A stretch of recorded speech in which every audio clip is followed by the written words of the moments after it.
Hi, this is Dr. Jeff, and my lovely wife, and I, Linda, are going to be working away at cooking 3 meals. And she's only put about 20 minutes prep time into this so far. And she's going to show you exactly how we do this with a slow cooker. So let me turn around, and I'll show you what's going on here.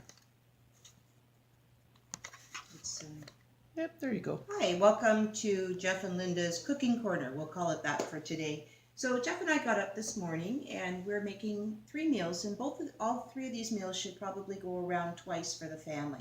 So I'm going to show you 3 simple dishes and how easy it is to keep your family eating healthy throughout the week. So the first one we're doing is a Tex-Mex type of dinner. We're going to start with 2 whole chicken breasts, and we're just going to throw those in there. That's about a pound each. Then the next thing we're going to do is we're going to add in the extras that we need to make this a very flavorful dish. So we're going to add some nice black beans. So it's a can of black beans, or you can make them from scratch. That's always the more economical way to do it, and without the extra addition of salt. And we don't have to worry about what is in the can when we do it that way. We're going to put on 2 cups of chopped tomatoes. Then we are going to throw in the equivalent of about 2 cups of organic corn kernels. And we want to have organic because a large majority of them are GMO these days. And the very last thing that we're going to add as far as the main ingredient is a cup of salsa. We like to make sure our salsa is organic, and often what I look for to see is if there's no sugar added, because we don't need the extra sugar in our meals. So last 2 things, I'm going to add some spices. I'm not going to be adding any salt because some of these things, particularly the salsa, is already salted. If you need to do it, you can do that later. So I'm going to add maybe about a teaspoon of chili flakes, hot chili flakes. If you don't really like things spicy, you can put a little less in. If you like it more spicy, put in a little more to taste. And then I'm just going to take my pepper grinder and I'm going to add a little pepper up top. And I'm going to put on the lid, and that's 1 meal. So on to the next one. So for this one, we're going to do a vegetarian option. We'll start with the beans. So we've got a can of beans, about 16 ounces or 2 cups. So if someone is going to want to make them from scratch as well. Then I'm going to add in 2 cups of chopped cauliflower, although this could be anything else. We could throw in some chopped sweet potatoes. You can use some any other vegetable that you like to throw in there for color. I'm going to put in half a cup of diced onion, and then I'm going to throw half a cup of grains. I chose what we get from Costco. It's a wild rice mixed with other grains, grain rice, black and red. And then I'm going to throw in 1 jar of passata. We like to use passata because tomatoes coming from a can, it eats away at the lining, which is full of BBAs, so I would like to just throw in 1 of those for flavor. And then I have 2 garlic cloves and a little basil, a teaspoon of basil. We're just going to throw that in there. You don't have to worry about this because later on, before serving it, you can just stir it all up and the flavors will all meld, so you don't really have to worry about spreading it all around right now.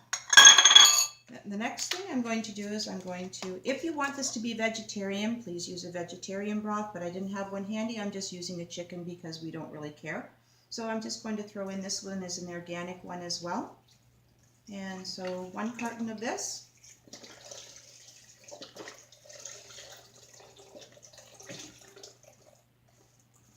And for the very last thing, we want about 8 cups of chopped kale.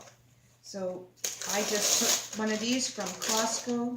They're $3.79 or so, and I've got all my kale there, and it's all small little pieces of kale, baby kale. I'm just going to throw that all in there and make this a real healthy dish. So it just fits, but don't worry, it's going to cook down. And that is meal number 2. We're going to put a lid on that as well and call that done. So for our third one, we're going to make a beef curry. So the beef curry that we're going to do is I have a roast that I chopped up. It's grass-fed, grass-finished. So what we're going to do with this, Go ahead. your hand is in there. Oops. We're going to pour the the beef in here. And then we decided that we wanted to do some sweet potatoes, so I chopped up some sweet potatoes. And I always like to add some onion into mine for flavor, especially when they're stewing. Oh, as a matter of fact, also too for your beef, just get the lowest grade cut, because when things are stewed, it's the best for actually putting into. Yeah, lowest cut organic, Well, absolutely. lowest cut organic. We already said it was grass fed, grass finished. And then I've taken just some frozen vegetables, mixed vegetables that we like. I've got some beans and carrots in here. I'm going to throw that in as well. And then my last main item here is 2 cups of coconut milk. And for my flavoring, because we're going to make it a red curry, I bought this curry paste. There's no additives in here. All it is just straight spices. And you can get this at any of your grocery stores. And I'm going to take about 2 tablespoons. And those 2 will dissipate into everything when the vegetables and meat are heating up. And that will be my flavor. And I'm putting my lid on that again.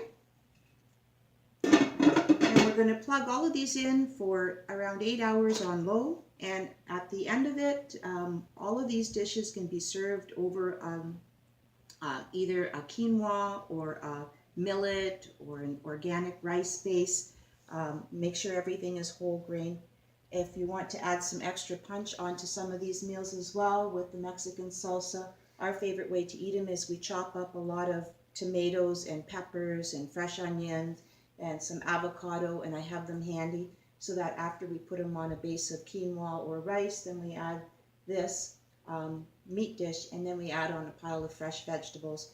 And the same goes for this. This one also, we can put that over a base of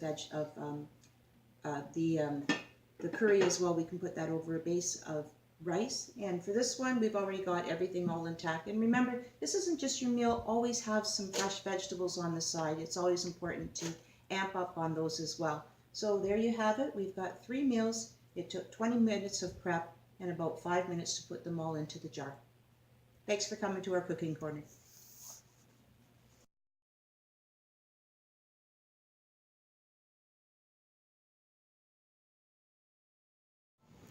Hi, Dr. Jeff again. Well, we just got done with the slow cookers, and I'm going to show you what we made here. So this is what we ended up with today. So we've got enough to actually feed a family for an entire week's time, and it took about 20 minutes in total this morning, and then another 10 minutes to clean up and put everything away. And you're going to notice over here, you're going to see some more chicken, and you're going to see another roast. Well, if you want to do this right, like we're going to do it, we're going to fire up the slow cookers one more time. So once again, another 20 minutes of time, and we're going to get another week's worth of food. Now, this is not what you're going to have for dinner. This is the main course. There will be some quinoa, there might be some rice, and then there's going to be also a soup and a salad. But if you want to save time in your kitchen so that you have more time to work out or spend with your family, this is what I'd really recommend if you want to be successful. This is Dr. Jeff signing off.